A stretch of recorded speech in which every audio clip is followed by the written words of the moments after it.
Today's word is visage, spelled as VISAGE, visage. Visage is a noun. Visage is a formal word that refers to someone's face or facial expression or to the general appearance of something. Example of visage in a sentence. Manny was surprised to see the smiling visage of his childhood friend, now running for the state senate, beaming down from a billboard. Don't be intimidated by the rugged visage of the mountain. It's accessible to climbers of all skill levels.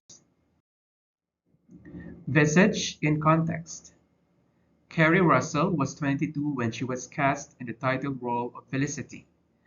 At the beginning of the series, her character was 17 years old, but thanks to Russell's preternaturally youthful visage and that lawyer's head of hair, she pulled it off believably.